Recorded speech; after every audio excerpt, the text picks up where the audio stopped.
الصادقین صدق اللہ العظیم وصدقنا ذلک من الشاہدین والشاکرین والحمد للہ رب العالمین۔ پچھلے 7 جمعہ سے مسائل نماز ہمارا موضوع تھا۔ آپ سب اس کو درست کریے، مائک درست نہیں۔ ایک تسلسل کے ساتھ نماز کے مسائل پر گفتگو ہو رہی تھی۔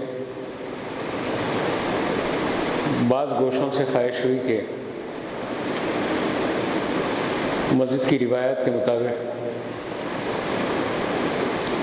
سرکار غوث الاعظم کی سیرت طیبہ پر، جو ہماری مسجد کا ایک خصوصی وصف ہے، اس موضوع پر گفتگو نہیں ہوئی۔ یوں تو وقت بھی کم ہے اور آج شہر میں کچھ مصروفیات بھی دوسری طرح کی ہیں۔ یہ موضوع سرکار غوث الاعظم کی حیات طیبہ، آپ کی خدمات، آپ کے روحانی کمالات پر بس اوقات مسجد حاضہ میں 5 6 جمعہ تک تسلسل کے ساتھ خطاب کا شرف حاصل ہوا۔ بہت ہی اختصار کے ساتھ آج کی محفل میں حضور غوث الاعظم کی حیات طیبہ کے انوار سے اپنے قلب و فکر کو، اپنی روح کو ہم جلا بخشنے کی کوشش کریں گے۔ جس آیت کریمہ کی تلاوت کا شرف حاصل کیا گیا، اس کا سادہ سا مفہوم یہ ہے کہ ایمان والو، اللہ سے ڈرو اور سچوں کے ساتھ ہو جاؤ۔ اس آیت پاک میں خوف الہی کی تعلیم دی گئی اور خوف کے ساتھ اپنے آپ کو سچوں کے حوالے کر دینے کا حکم دیا گیا۔ آمنوا اتقوا اللہ، اللہ سے ڈرو ایمان والو، وکونوا مع الصادقین، اور سچوں کے ساتھ ہو جاؤ۔ سرکار غوث اعظم کی حیات طیبہ پر اگر ہم ایک سرسری نظر ڈالیں تو احساس ہوتا ہے کہ اس آیت پاک کی مکمل عملی تفسیر کتب تفاسیر میں نہیں، بلکہ غوث الاعظم کے آباء و اجداد میں اور سرکار غوث الاعظم میں، آپ کی سیرت طیبہ میں اگر ہم تلاش کریں تو اس کے روشن پہلو نظر آ جائیں گے۔ میں واقعہ نگاری کی طرف نہیں لے جاؤں گا، اشارتاً سیرت مبارکہ کے بعض پہلوؤں پر جس کو آپ بخوبی جانتے ہیں، بلکہ بارہا سنے ہیں، اسی کو میں آپ کے سامنے رکھتے ہوئے آپ کے قلب و فکر پہ دستک دوں گا کہ کون غوث الاعظم، جن کے والد کا تقویٰ، جن کے خاندان کا مقام و مرتبہ، جن کی عظمت و شان، اہل بیت میں جن کی عزت اور باطل عقائد و نظریات کے خلاف 5ویں صدی ہجری میں مجددانہ خدمات اور پھر اہل سنت کے عقائد کے مطابق امام مہدی کے ظہور تک میرا اور آپ کا غوث امام زمانہ ہے۔ اللہ نے وہ رتبہ دیا، وہ عزت عطا کی، وہ شان و مرتبہ کرامات کا سلسلہ یہ سرکار غوث الاعظم کو اللہ جل مجدہ نے عطا کیا، اور یہ صرف ایسے ہی عطا نہیں ہو گیا، ایک نسبی فضیلت کے سبب میں عطا نہیں ہو گیا، ایک بڑے گھر میں پیدا ہونے کے سبب میں عطا نہیں ہو گیا۔ اس منصب و مرتبے کے لیے غوث الاعظم نے اور ان کے آباء و اجداد نے تقوی کی انتہائی پرپیش وادیوں سے اپنی زندگی کا سفر کیا، مشکل ترین حالات میں اپنے پیٹ پر پتھر باندھا، بھوک کو برداشت کیا۔ یہ سارے مرحلوں کے بعد غوث الاعظم کے آباء و اجداد کی للہیت اور اللہ سے خوف کا نتیجہ یہ تھا کہ خداوند قدوس نے غوثیت کبریٰ پر سرکار غوث الاعظم جیسی شخصیت کو فائز فرمایا۔ آپ جانتے ہیں ایک ایسا مسافر ہے جو بھوکا ہے اور سفر کی منزلیں طے کر رہا ہے۔ صاحب خلائد الجواہر لکھ رہے ہیں بھوک سے جب وہ بے چین و بے قرار ہوتا ہے تو ندی میں بہتے ہوئے ایک سیب کو دیکھ رہا ہے۔ تقاضے بشریت کے مطابق اپنی بھوک کو مٹانے کے لیے وہ اس سیب کو کھا لیتا ہے، اور جب کھاتا ہے تو اس کو خوف پیدا ہوتا ہے۔ وہ بظاہر ایک درخت کا پھل ہے، ایک ثمر ہے، عارفین کے نزدیک وہ ثمر تقویٰ ہے، وہ ثمر خوف ہے، جس کو غوث الاعظم کے والد بزرگوار نے اس ندی میں بہتا ہوا دیکھا اور اس کو اٹھایا اور اپنی بھوک کو مٹانے کے لیے اس کو کھایا۔ اس کے کھانے کے بعد خوف کے چشمے آپ کے قلب سے جاری ہو گئے۔ احساس ہوا کہ میں نے کیا کیا، یہ کس کی امانت تھی اور یہ کس کا ثمر تھا، یہ کس کے باغ سے آیا تھا، اور میں بغیر پوچھے کیسے اس کو اٹھایا اور کھا لیا۔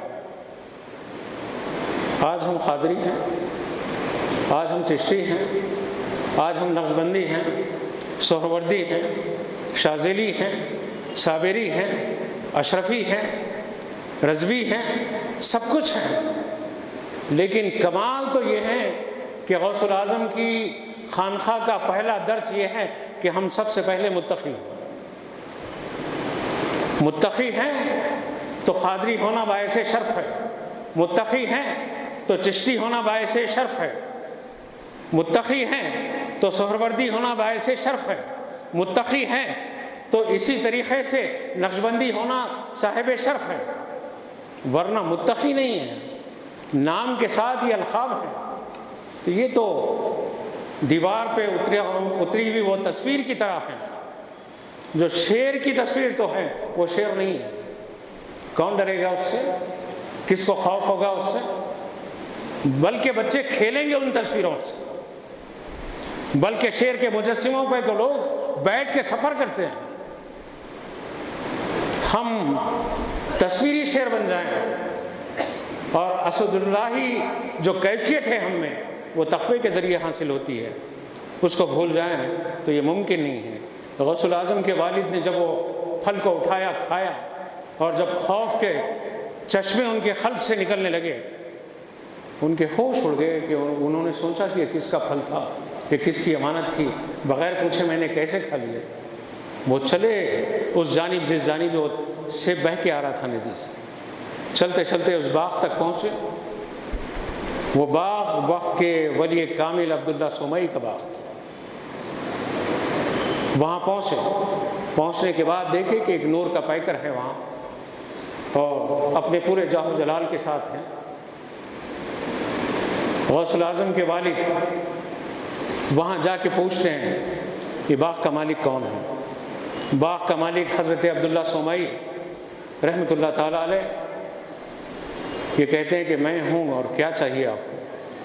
تو سارے واقعات کو بتاتے ہیں کہ ایسا ہوا، بھوک کی کیفیت تھی، اور میں نے بغیر پوچھے کہ آپ کے باغ کا ایک سیب کھا لیا۔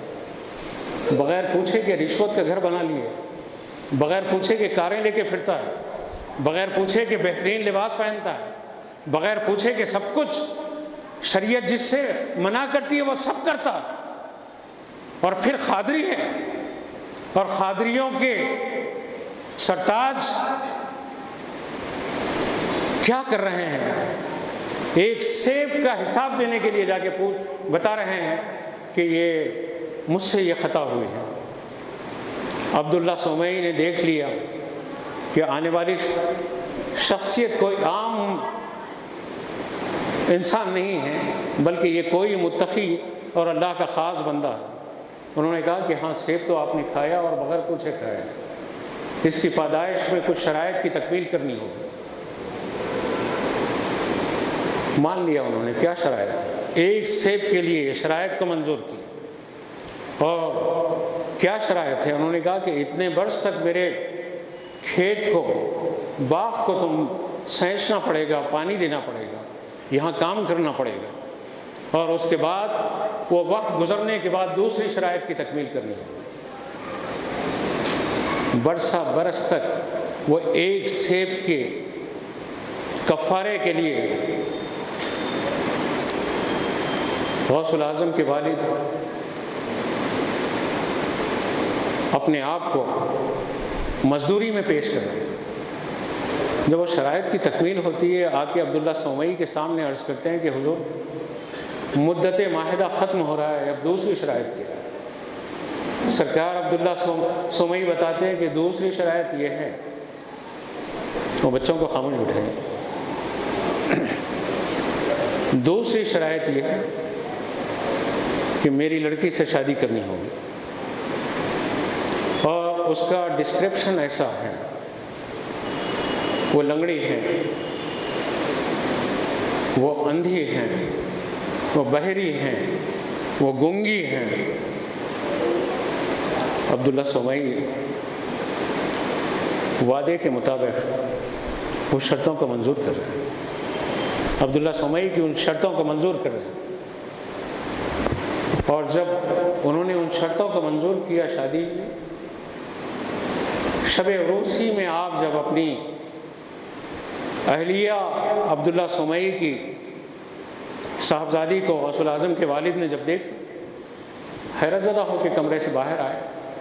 انہوں نے کہا کہ وہاں تو حسن و جمال کا مرقع ہے، وہ دیکھ بھی سکتی ہیں، وہ بول بھی سکتی ہے، وہ سن بھی چل سکتی ہے، وہ کھڑے بھی ہو سکتی ہیں، چل بھی سکتی ہیں۔ سرکار عبداللہ سومئی نے فرمایا کہ ہاں، ایمانہ میں وہ اندھی ہے کہ اس نے غیر محرم کو کبھی نہیں دیکھا ہے، اس نے غیر شرعی کوئی بات اپنے کانوں سے کبھی نہیں سنا ہے، اس نے ایمانہ میں وہ گونگی ہیں کہ کبھی اپنی زبان سے غیر شرعی لفظ اس نے نہیں نکالا، اور ایمانہ میں وہ لنگڑی ہیں کہ خلاف شریعت اس نے قدم کبھی گھر کے باہر نہیں نکالے۔ دیکھا آپ نے، آج ہم اچھے رشتوں کی خواہش تو کرتے ہیں، سارے عیبوں سے مبرہ بیوی کی خواہش کرتے ہیں، حسن بھی ہونا ہے، دولت بھی ہونا ہے، معاشرے میں عزت بھی ہونا ہے، تعلیم بھی ہونا ہے، ٹھیک ہے، سب ہے، لیکن کیا معیار تقویٰ ہمارے پاس کبھی اس فہرست میں سر فہرست آیا ہے؟ اللہ کے رسول نے فرمایا کہ شادی دولت کی بنیاد پہ کی جاتی ہے، حسن کی بنیاد پہ کی جاتی ہیں، حسب نسب کی بنیاد پہ کی جاتی ہے۔ بہترین شادی وہ ہے جو تقوی کی بنیاد پہ کی جائے، اور جس نے تقوی کو سر فہرست نہیں رکھا، اس کے ہاتھ خاک آلود ہو جائے۔ آج ہمارے ہاتھ خاک آلود ہو رہے ہیں اس لیے کہ ہم تقوی کو سب سے آخر میں رکھیں، حسن کو پہلے رکھا ہم نے، بہت خوبصورت ہو گیا، خوبصورتی میں کوئی کمی نہیں ہونا، خوبصورت ہیں، لیکن اگر خط میں کمی ہے ریجیکٹ، خوبصورت ہیں، خط بھی مناسب ہیں، دولت نہیں ہے، ریجیکٹ۔ خوبصورت ہیں، دولت بھی ہے، ظاہری اگر حسب نسب نہیں ہے، ریجیکٹ۔ صرف خرابی کیا ہے؟ یہ تو شریف زادی ہے، اس کا بھائی شرابی ہے، نہیں، اس گھر میں بیٹی نہیں کرنا۔ یہ شریف زادی ہے، اس کا بھائی برائیوں میں ملوث ہے، نہیں، اس گھر میں بیٹی نہیں کرنا۔ ارے اس بیٹی کا کیا قصور اس کمینے بھائی کی وجہ سے؟ کیا شرابی کے گھر، شرابی بھائی کے گھر رشتہ آئے تو کیا اس بیٹی کے لیے ایک شرابی کا رشتہ آئے؟ ایک شریف زادی کے لیے ایک کمینے کا رشتہ آئے؟ نہیں، ہم معیار تقویٰ کو پس پش ڈالا ہم نے۔ غوث العظم کی زندگی کا اور ان کی حیات طیبہ کے ابواب کا پہلا حصہ تو ہمیں یہی بتا رہا ہے۔ ان کے والد نے تقوی کو پیش نظر رکھا، اور تقویٰ بھی ایسا تقویٰ، اتنی محنت و مشقت اور اتنے امتحانات کے بعد۔ علاوہ اس سے جب غوث العظم تولد ہوئے، شادی ہوئی، غوث العظم تولد ہوئے، تو اس گھرانے کی خصوصیت تو یہ ہے، میں کرامات کے بڑے چیپٹرز میں لے جانا نہیں چاہتا، میں صرف آپ کے احساسات کو چھیڑتا ہوا آگے بڑھوں۔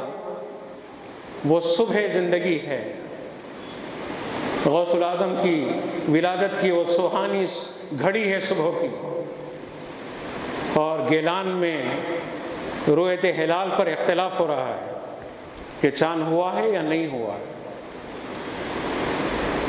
رمضان کا چاند ہوا ہے یا نہیں ہوا ہے، سب آسمان کے چاند کو دیکھ رہے ہیں، اور اہل محبت اور اہل طریقت غوث العظم کے گھر میں جو چاند نمودار ہوا ہے اس کو دیکھ رہے ہیں، کہہ رہے ہیں کہ یہ بچہ صبح سے دودھ نہیں پیا ہے۔ میرے اور آپ پر شریعت کب لاگو ہوتی ہے؟ بالغ ہونے کے بعد۔ میرے بچوں پر اور آپ کے بچوں پر شریعت کب لاگو ہوتی ہے؟ بالغ ہونے پر۔ غوث العظم کی کرامات کو بیان کرنے والوں، غوث العظم اپنی ماں کے گوشت سے احترام شریعت کا درس دے رہے ہیں۔ ابھی روزہ غوث العظم پر فرض نہیں ہے، اور کرامت کے اس ضمن میں دیکھیں کہ وہ روزے دار ہے، ماں کے گود میں ہے، وہ زندگی کا پہلا دن ہے، اور وہ اللہ کی بارگاہ میں روزے دار ہے۔ ہم ہیں، ہماری زندگی ہے، نہیں، بچہ بہت محنت کر کے آیا ہے، مشقت کر کے آیا ہے، تھک کے آیا ہے، آئی ٹی میں کام کرتا ہے، رات بھر جاگ کے آیا ہے، سحری میں اٹھانے کی ضرورت نہیں، سو جانے دو، وہ سو جاتا ہے۔ یہ ہمارا مزاج کیا ہے؟ فخریہ طور پر ہم اپنے احباب کے سامنے کہتے ہیں کہ اس رمضان میں نے 10 روزے بغیر سحری کے رہ گئے۔ اچھا کمال کیے تم، 10 روزے بغیر سحری کے رہ گئے، دانستہ تم نے سحری کو ترک کیا، اور ترک کرنا سحری سنت ہے، اور سنت کو ترک کرنا گناہ، تم نے کمال نہیں کیا۔ اگر شامت اعمال سے اٹھ نہیں سکے تو سحری کے ترک کرنے کے سبب میں روزہ معاف نہیں ہوتا ہے، ہاں روزہ رکھ لیں، لیکن دانستہ آپ نے 2 بجے رات تک بازار میں گھومتے رہے، آوارہ گردی کرتے رہے، آ کے سحری کے ٹائم میں سو گئے، اور لوگوں کے سامنے یہ کہا کہ ہم نے جو ہے بغیر سحری کے روزہ رہا ہے، تو یہ کمال نہیں کیا آپ نے، سحری کو ترک کیا آپ نے، اللہ کے رسول کی سنت کو ترک کیا۔ الغرض یہ کہ غوث العظم کی حیات طیبہ کا پہلا دن اتباع شریعت کا درس دے رہا، پھر غوث العظم کی تعلیم کا ابتدائی مرحلہ، ماں بھیج رہی ہے، بغداد کی طرف جا رہے ہیں تعلیمی سفر کے لیے، گدی نشین کے بیٹے کو تعلیم حاصل کرنے کی ضرورت نہیں ہے، جانشین کے بیٹے کو تعلیم حاصل کرنے کی ضرورت نہیں ہے، باپ گدی نشین ہے، یہ مرتے ہی آ کے بیٹھ گیا اس کو، گدی نشین ہے یا گدھا نشین ہے معلوم نہیں، نماز کا منکر ہے اور گدی پہ بیٹھا ہوا ہے، شریعت کا منکر ہے، گدی پہ بیٹھا ہوا ہے۔ بے حیائی اور بے پردگی اس کا مشغلہ ہے، گدی پر بیٹھا ہوا ہے۔ سب اس کی بیوی بیٹی پردے میں رہے اور اس کی مرید نہیں ہے، سب کی سب بے پردہ اس کے سامنے آ جائے، یہ گدی پہ بیٹھا ہوا ہے۔ کس کی گدی پہ بیٹھا ہوا ہے؟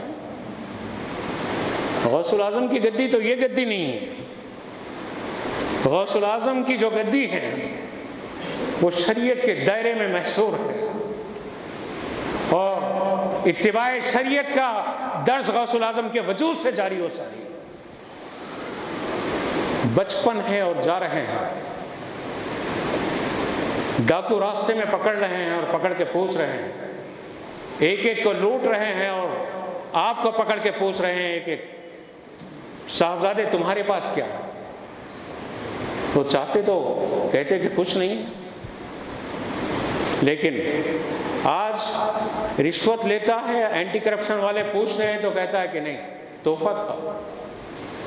حرام کماتا ہے اور یہ کہتا ہے کہ محنت کی کمائی ہے، اور غوث الاعظم کی 11ویں کر رہا ہے۔ وہاں معاملہ کیا تھا؟ ڈاکو پوچھ رہے ہیں کہ صاحبزادے تمہارے پاس کیا ہے؟ وہ کہتے ہیں کہ یہاں پر 40 درہم ہے، 40 دینار ہے، اماں نے سی کے بھیجا ہے۔ ڈاکو شزدر ہے، حیران ہے، یہ بچہ ہے اور یہ اس طریقے سے نہ ہم سے ڈرتا ہے نہ اپنے مال کی تباہی کا اس کو خوف ہے۔ پکڑ کے سردار کے سامنے لے جاتے ہیں۔ سردار پوچھتا ہے تو وہی جواب دیتے ہیں۔ سردار کہتا ہے کہ تم جھوٹ کیوں نہیں کہہ دیے کہ کچھ نہیں ہے؟ اس نے کہا کہ اماں سے وعدہ کیا تھا اور اماں نے عہد لیا تھا کہ جھوٹ نہیں کہنا، اس لیے سچ کہتا ہوں کہ یہ مال یہاں رکھا۔ اسی وقت میں تاریخ یہ بتاتی ہے اس ڈاکو کے سردار نے اپنے پورے قافلے، ڈاکوؤں کے قافلے کے ساتھ غوث الاعظم کے دستے کرم پر توبہ کی، اور اس نے کہا کہ تم اتنے چھوٹے ہو کر تم خدا سے اتنا ڈرتے ہو اور ماں کے وعدے کا اتنا پاس و لحاظ کرتے ہو، تو میں تو کئی لوگوں کو ڈاکے ڈالا، قتل کیا، ستایا، مخلوق خدا کے گناہ میں مصروف رہا، میں تمہارے ہاتھ پہ توبہ کرتا ہوں۔ پھر تاریخ یہ بتاتی ہے ان ڈاکوؤں کی اولاد میں کون پیدا ہوا، امت کو کون ملا؟ صلاح الدین ایوبی جیسا فاتح امت کو اس ڈاکوؤں کی نسل سے ملا۔ کس نے بیت المقدس کو فتح کیا؟ یہ پیروں کی گدیوں نے فتح کیا یا غوث الاعظم کے تقوی نے فتح کیا؟ غوث الاعظم کے بچپن پر کہ اس جو ہے نرالے انداز پر ڈاکوؤں نے جو توبہ کی تھی، اس توبہ کے سبب میں بیت المقدس فتح ہو کے ہمارے سامنے آ رہا ہے۔ جھوٹی کرامتیں بتاتا، بہو کرا دی، بیٹی کرا دی، بھائی کرا دیا، پڑوسی کرا دیا، بازوں کے دکان والا کرا دیا۔ ٹھیک ہے، تعویذ لے جا میرے پاس۔ یہ دھندے غوث الاعظم کے نام پر نہیں۔ غوث الاعظم کی کرامات کا تو یہ عالم ہے کہ صبح زندگی ابتدا سے لے کے انتہا تک یہ کرامات کا تسلسل ہے۔ یہ غوث الاعظم کا خاص وصف ہے۔ جب علم کے مختلف مناصب کو طے کرنے کے لیے آئے سرکار غوث الاعظم، صاحب خلائد الجواہر تحریر فرماتے ہیں کہ بغداد کا ایک ایسا خط تھا اس وقت میں 5ویں صدی ہجری میں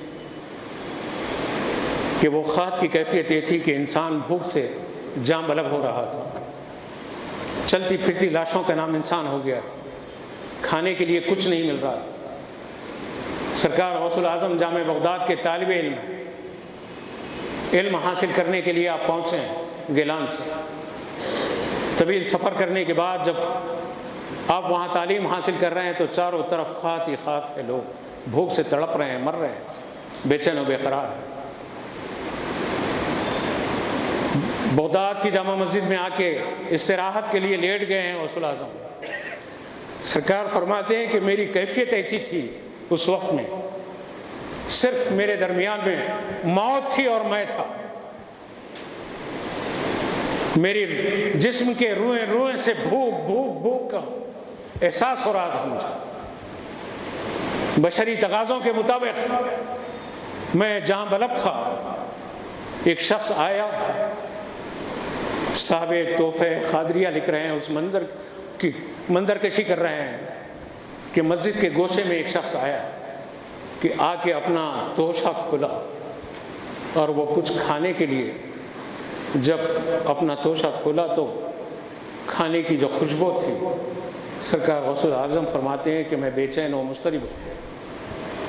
وہ میری طرف دیکھا اور دیکھ کے اس نے کہا کہ صاحبزادے آ جاؤ میرے ساتھ۔ آپ خاموش ہو گئے۔ اس نے کہا کہ صاحبزادے آؤ میرے ساتھ آ کے کھا لو۔ آپ خاموش ہو گئے۔ اس نے کہا کہ صاحبزادے میرے ساتھ آ کے بیٹھ جاؤ اور کھا لو۔ آپ فرماتے ہیں کہ سنت کی تکمیل کے لیے وہ جب 3 مرتبہ دعوت دے دیا تھا، انکار کرنے کا کوئی راستہ نہیں تھا، میں جا کے اس کے ساتھ اس کے دستر پہ بیٹھا تو گفتگو شروع کی۔ اس نے کہا کہ میں گیلان سے آ رہا ہوں، ایک لڑکا ہے، اس کا نام عبد القادر ہے،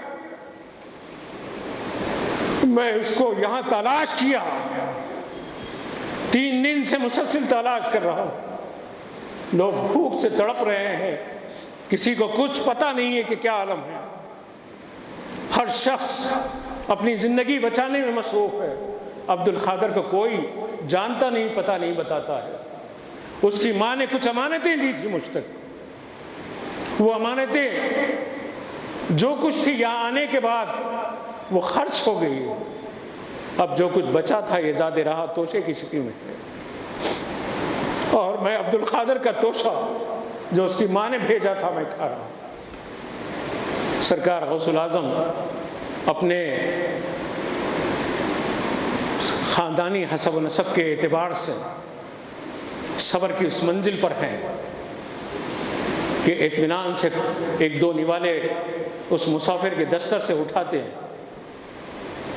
اور اس کے بعد جب کھانا ختم ہوتا ہے تو دعا کر کے اس مسافر سے کہتے ہیں کہ جاؤ، وطن جب واپس جاؤ گے تو میری اماں سے کہہ دو کہ عبد القادر مل گیا تھا، میں ہی عبد القادر۔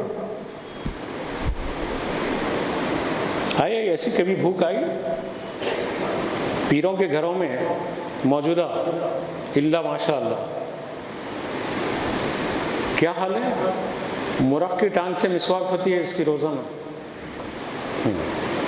حلال حرام کی کوئی فکر نہیں ہے۔ میں اگر سخت بول رہا ہوں تو میرا اس میں ذاتی کوئی منصب نہیں ہے کہ کوئی پیری مریدی کر رہا ہوں، گراہک کہیں اور طرف جا رہا ہے، گراہک کو روکنے کے لیے بات کر رہا ہوں یا نہیں ہے، میں اس لائق ہی نہیں ہوں۔ کوئی تعویذوں کی دکان چلا رہا ہوں اور کاروبار میں کوئی نقصان ہو رہا ہے، میری طرف کوئی تعویذ لینے نہیں آ رہا ہے، تو میں اپنی حماقت کو آپ کے سامنے اونچا کرنے کے لیے تعویذوں کی دکان چلانے اور گراہک کو بڑھانے کے لیے یہ بات نہیں کر رہا ہوں، مجھے اس کی ضرورت نہیں ہے۔ غوث الاعظم کا تقویٰ دیکھو، ان کی بھوک دیکھو، اور تعلیم کے میدان میں ان کی مشقتیں دیکھو۔ تعلیم تو حاصل کرنا اس کا کوئی زندگی کا کوئی خاص وصف رہا ہی نہیں، پڑھ بھی لیا حافظ قرآن بن گیا، چلیے، اور قوم کو بھی کیا معلوم کہ حافظ صاحب ہیں۔ حافظ صاحب ہی سب کچھ نہیں ہے، بلا شبہ حفظ کرنا فضیلت ہے، لیکن عالم کی فضیلت، عالم وارث انبیاء، العلماء ورثۃ الانبیاء۔ حافظ ہیں، ایک آیت کا ترجمہ نہیں معلوم، حافظ ہیں، ایک آیت کی تفسیر نہیں معلوم، حافظ ہیں، پڑھ رہے ہیں مدرسوں میں، لیکن تربیت نہیں ہے کچھ۔ اور غوث الاعظم نے ایسی محنتوں اور مشقتوں کے بعد پڑھا۔ آگے صاحب خلائد الجواہر تحریر فرماتے ہیں،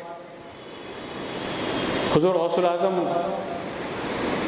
جب اسقاط کے زمانے میں جنگل کی طرف گئے، مخلوق خدا پتے کھا رہی تھی، اپنی زندگی کو برقرار رکھنے کے لیے، اپنی سانسوں کو بحال رکھنے کے لیے، سرکار غوث اعظم فرماتے ہیں کہ میں بھی اپنی زندگی کی اس کشمکش میں جنگلوں کی طرف نکلا کہ کچھ پتے آپ قریب گئے، صاحب تفریح الخاطر اور دیگر معتبر سوانح نگار لکھ رہے ہیں کہ غوث الاعظم فرماتے ہیں کہ مجھے ہاتف غیبی نے آواز دی، اے عبد القادر، تو سیدوں کی اولاد ہے، تو صابروں کی اولاد ہے، تو صبر کر سکتا ہے، اگر تو چند پتے اس درختوں سے توڑ کے کھائے گا تو نتیجہ یہ ہوگا پیچھے آنے والے بھوکے رہ جائیں۔ حضور غوث الاعظم فرماتے ہیں میں نے صبر کو ہتھیار بنا کے واپس لوٹا۔ ہے یہ مزاج؟ پڑوسی بھوکا ہے، سگا بھائی بھوکا ہے، بہن تڑپ رہی ہے، اس کو کوئی فکر نہیں ہے، خادری ہے، خادری ملنگ ہے، خود اطمینان کے پلنگ پہ سو رہا ہے، نماز معاف، یہ کہہ رہا ہے کہ نماز کہیں کی نماز؟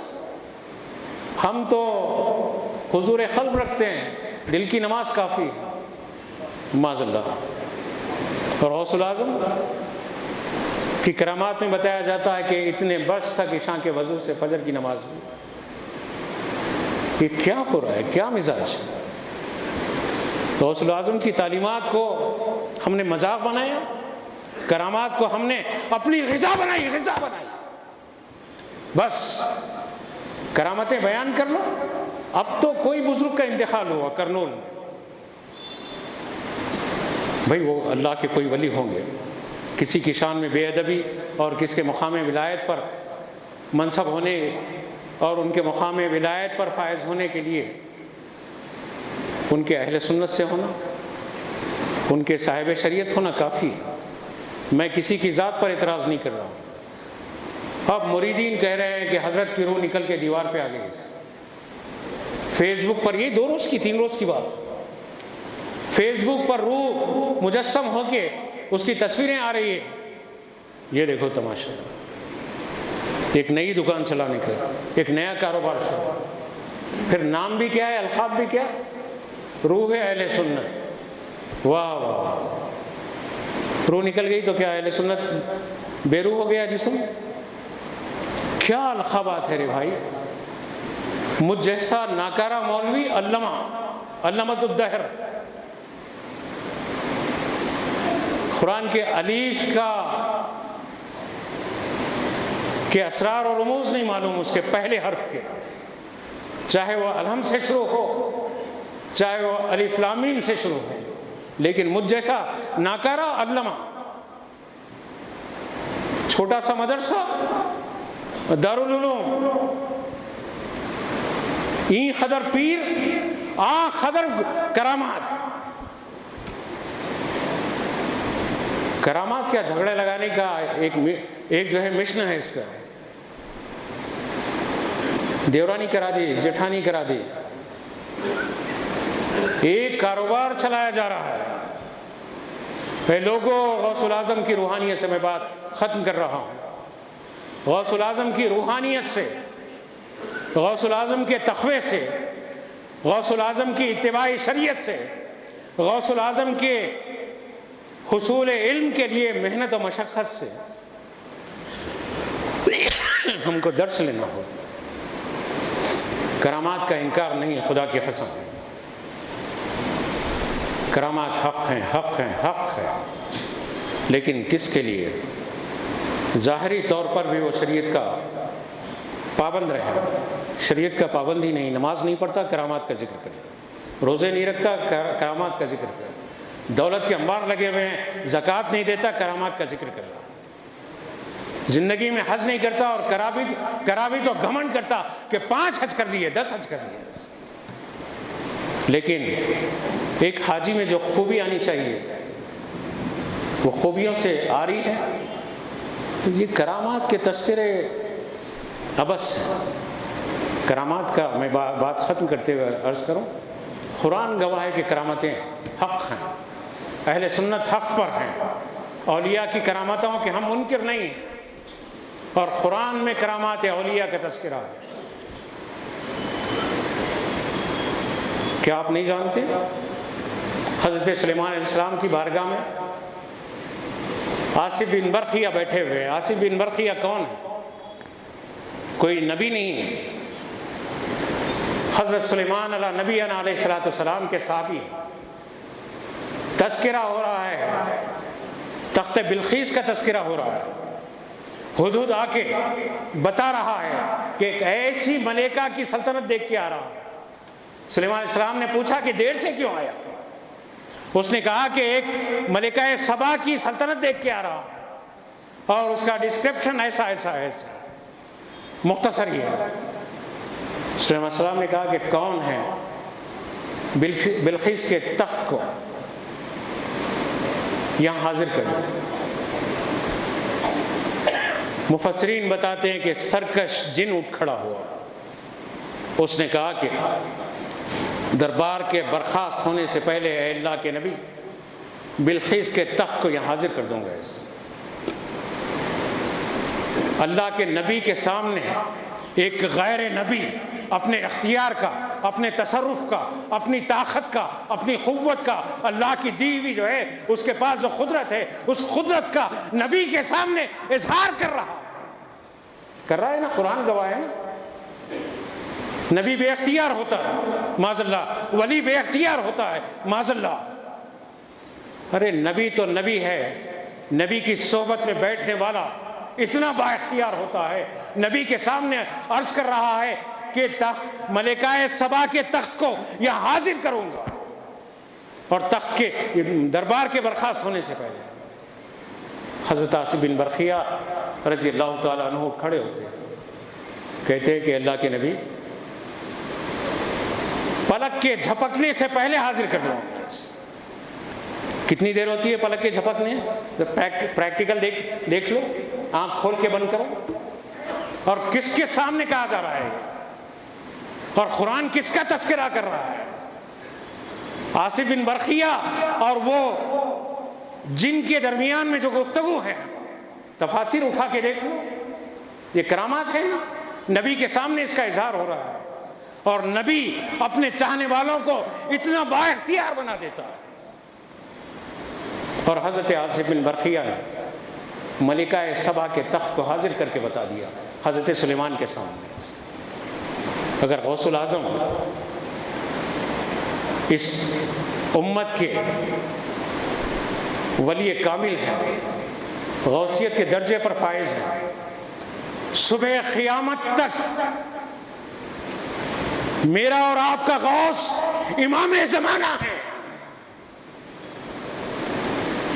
اور اگر غوث العظم یہ کہہ دیں میں مشرق میں ہوں، میرا مرید مغرب میں ہے، اس کی ستر پوشی کی ضرورت پڑ جائے تو میں اس کی ستر پوشی کرتا ہوں، تو تعجب کی کیا بات ہے؟ آصف بن برخیہ اگر تخت سبا، یہاں ملکہ سبا کا تخت لا کے حاضر کر سکتے ہیں، تو غوث العظم اگر اس طریقے سے دستگیری کرے تو کون سے تعجب کی بات ہے؟ یہ کرامات اپنی جگہ ہیں، اس کا ہم انکار نہیں کرتے. لیکن غوث العظم کے نام پر دکانداریاں مت چلاؤ. غوث العظم کے نام پر اپنے سامنے مت جھکاؤ. غوث العظم شریعت کے سامنے جھکائے تھے. آپ کو، ہم کو سب شریعت کے سامنے جھکنا ہے. اختصار آخری گفتگو کروں. خبروں کے سامنے جھکنے والوں، خبروں کے سامنے سجدے کرنے والوں، خبروں کا طواف کرنے والوں، خبروں کے پاس غیر شرعی امور انجام دینے والوں، کعبہ معظمہ پہ ایک غلاف، تیرے باپ کی خبر پر 25 غلاف ڈالا رہا ہے. شریعت میں غلاف خبر، چادر خبر، احترام ولی کے لیے مشروط طور پر صرف ایک چادر، ایک غلاف کی اجازت دی گئی. چادروں کے جلوس نکالے جا رہے، کاروبار چلائے جا رہے، خبروں کے پاس طواف ہو رہا ہے. غلاف کعبہ معظمہ کے سوا کسی اور کا طواف شریعت میں جائز نہیں ہے. گر پھر رہا ہے. کبھی باپ کے اطراف پھرنا، باپ تڑپ رہا ہے رات میں اٹھ کے دوا کے لیے، ایک گلاس پانی کے لیے نہیں اٹھتا. ولی کے مزار کے پاس گیا تو بس اس کے پیروں میں چرخا لگ گیا، بھاگ رہا پھر. کیا تماشا ہے؟ کبھی باپ کے سامنے قرآن بول رہا ہے کہ تم اپنے کندھوں کو جھکا کے بات کرو، وہاں تو اکڑ کے بات کرتے ہیں، یہاں کے پورا سجدہ کر رہے ہیں۔ غیر اللہ کو سجدہ تعظیمی شریعت محمد رسول اللہ میں حرام ہے، حرام ہے، چاہے وہ زندے کو ہو، چاہے وہ مزار کو ہو، یا کسی کو ہو، پیر کو ہو، کسی کو ہو، آپ سجدہ نہیں کر سکتے۔ اب وہ ڈیفینیشن کہ نہیں وہ سجدہ نہیں ہے، وہ سجدے کی تعریف نہیں ہے، انہوں قبلہ رخ نہیں بیٹھے تھے، اس کے پیر ایسے نہیں تھے، اس کے ہاتھ ویسے نہیں تھے۔ حاصل یہی ہے، حاصل یہی ہے، شریعت حجت ہے اور خلاف شریعت کوئی کام حجت نہیں ہے۔ واخر دعوانا الحمدللہ رب العالمین۔ اختتامی بات یہ ہے، 13 سالہ بچہ سید یاسین 3 دن سے لاپتہ ہے، تو ان کے لیے دعا کریں۔ ایک 13 سالہ بچہ